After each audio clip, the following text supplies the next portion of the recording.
तो नमस्कार प्यारे विद्यार्थियों, कक्षा 9वीं की क्लास लेकर जिसमें प्रश्नावली 2.3 का दूसरा सवाल दिया हुआ है। देखेंगे हम इसके पहले सवाल को किस तरीके से हम हल करेंगे। पिछले सवाल की तरह इसमें भी लिखा हुआ है, गुणनखंड प्रमेय लागू करके बताइए कि निम्नलिखित स्थितियों में प्रत्येक स्थिति में gx px का एक गुणनखंड है या नहीं। हमें देखना है जो gx है वो px का गुणनखंड है या नहीं। हमने पिछली जो पहला प्रश्न दिया था वो पिछली क्लास में आपकी इसी में 2.3 का पहला जो सवाल किया है पार्ट 1 में हमने समझाया है कि गुणनखंड कैसा होता है और कैसे करना पड़ता है। जब 0 बराबर उत्तर आ जाता है तो वहां पे गुणनखंड होता है, अन्यथा नहीं होता है। इसमें भी उसी तरीके से है, बस यहाँ पे px दिया हुआ है, यहाँ पे gx दिया हुआ है, उसमें हमें मानना था। इसमें क्या करेंगे, हल लिखेंगे और यहाँ पे क्या दिया है px, तो हम यहाँ पे px बराबर क्या लिख लेंगे 2x की घात 3 जो दिया हुआ है plus x square minus 2x minus 1। ठीक है, यहाँ पे क्या दिया हुआ है gx बराबर x प्लस 1, हम यहाँ पे लिखेंगे gx बराबर 0 माना। ठीक है, माना लिखेंगे यहाँ पे, माना gx बराबर 0।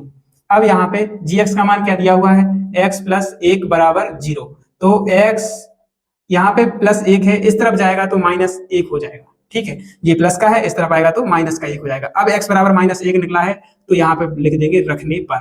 ठीक है, x बराबर माइनस 1 रखने पर इस सवाल में हम x बराबर क्या लिख देंगे माइनस 1, तो p x की जगह माइनस 1 लिख देंगे, x की जगह क्या माइनस 1। यहाँ पे देखो बराबर लगा है, 2x है तो 2x की जगह क्या लिखना है हमें माइनस 1 का घात कितना हो जाएगा 3 भैया, क्योंकि x पे घात 3 है, यहाँ पे प्लस लिखा हुआ है तो प्लस लगा देंगे। x स्क्वायर है तो माइनस 1 का स्क्वायर कर देंगे, माइनस 2 यहाँ पे गुणा माइनस 1 लिख देंगे और माइनस 1। ठीक है, तो p माइनस 1 बराबर 2 लिखा हुआ है। यहाँ पे देखो माइनस 1 की घात 3 लिखा है, जब 3 घात विषम संख्या में जब घात दी हुई है तो माइनस का 1 ही आ जाएगा। ठीक है, यहाँ पे प्लस है और यहाँ पे देखो माइनस 1 पे घात 2 है, माइनस 1 घात सम संख्या में है तो प्लस का प्लस ही रहेगा और माइनस 1 का 1 हो जाएगा। कैसे, यहाँ पे देखिए माइनस 1 गुणा माइनस 1 जब करते हैं तो माइनस माइनस क्या हो जाता है, माइनस माइनस हो जाता है प्लस और उत्तर आता है 1।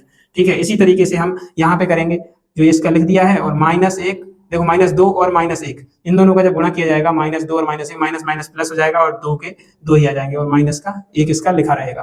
तो p माइनस 1 बराबर माइनस के 2 और प्लस का 1 और प्लस के 2 और माइनस का 1। यहाँ पे क्या करेंगे p माइनस 1 लिखा हुआ है, यहाँ पे देखो माइनस के और प्लस के एक एक तरफ जोड़ देंगे, यहाँ पे 1 और 2 प्लस प्लस का है तो 1 और 2 क्या हो गया 3 और माइनस के 2 और माइनस का 1 minus 2 minus 1 minus minus plus तो माइनस के 3 हो जाएगा। तो p माइनस 1 बराबर माइनस देखो प्लस के 3 में से माइनस का 3 चला जाएगा, क्या बचेगा 0। जब 0 आएगा तो हम क्या लिख सकते हैं इसमें, अतः जो हमारा gx है वो px का गुणनखंड है, gx px का गुणनखंड है, px का एक गुणनखंड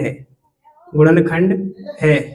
ठीक है, तो देखिए आपका जो gx है जो px का एक गुणनखंड है, इसको जब 0 उत्तर इसका आ जाएगा, इन किसी भी 2 सवाल और दिए हैं इसमें, तो जब जिसका 0 उत्तर आएगा वही गुणनखंड है अन्यथा नहीं है। इसमें पूछा था ना एक गुणनखंड है या नहीं, तो यहाँ पे बता दिया है हमने, अतः gx px का एक गुणनखंड है। अगर नहीं होता तो हम गुणनखंड नहीं है लिख देते। ठीक है, अगला जो सवाल है उसको हम हल करते हैं। देखिए जो दूसरे का दूसरा दिया हुआ है उसको भी हम कुछ पहले सवाल की तरह हल करेंगे। यहाँ पे लिखना है px बराबर क्या दिया हुआ है भैया, px बराबर दिया हुआ है x की घात 3 plus 3x square plus 3x plus 1।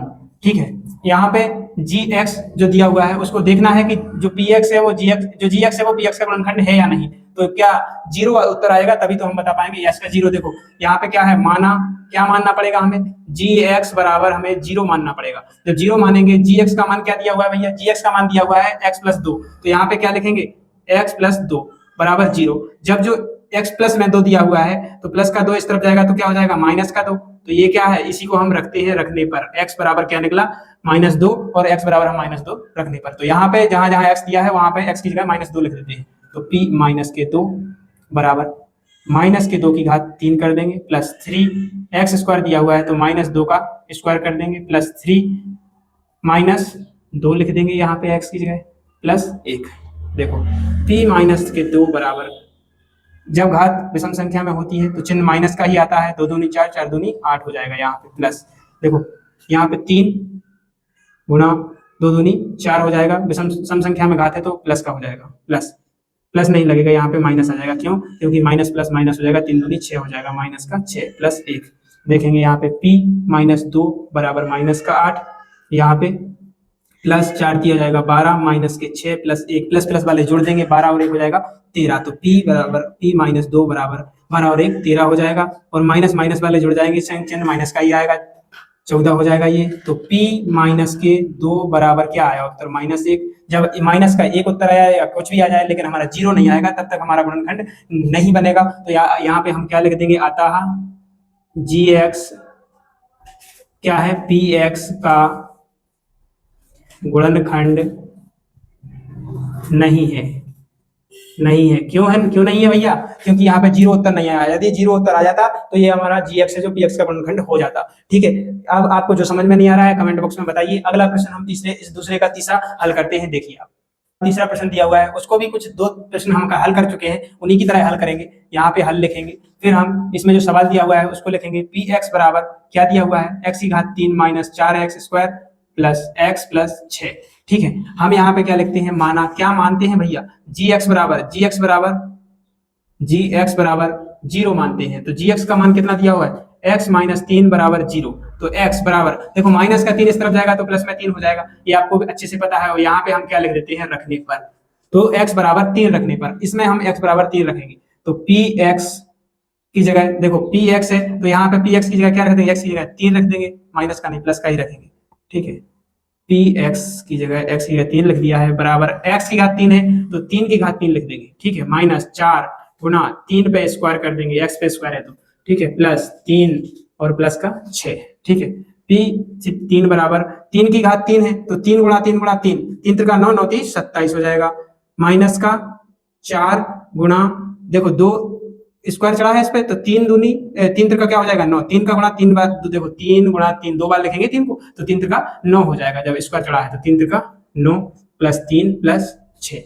यहाँ पे p3 बराबर 27 माइनस 9 चौक 36 प्लस 3 प्लस 6। अब प्लस प्लस वाले हम जोड़ देंगे भैया। ठीक है, ये 27 और 3 और 6 जोड़ देंगे, 3 और 6 9 और 27 36 हो जाएगा, और माइनस का ये 36 अकेला था। अब 36 में से जब 36 माइनस हो जाएगा तो क्या बचेगा, 0। हमने यहाँ पे क्या बोला था, जिस भी सवाल में 0 उत्तर आएगा वो हमारा गुणनखंड हो जाएगा। तो यहाँ पे हम क्या लिख देंगे, जो gx है वो px का गुणनखंड है, 0 निकला है तो, अतः gx px का एक गुणनखंड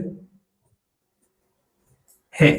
ठीक है, ये हमारा प्रश्न क्रमांक दूसरे के ये सारे सवाल हल हो चुके हैं। अब जो आपका तीसरा सवाल रह गया है, चौथा भी रह गया है और पांचवा भी रह गया है, उसको हम जल्द हल करेंगे। तब तक के लिए आप इस चैनल से जुड़े रहें, इसको सब्सक्राइब करें, लाइक करें, शेयर करें, और जो समझ में नहीं आ रहा है कमेंट में लिखें, जरूर आपको समझ में आएगा और समझाया जाएगा। ठीक है, धन्यवाद।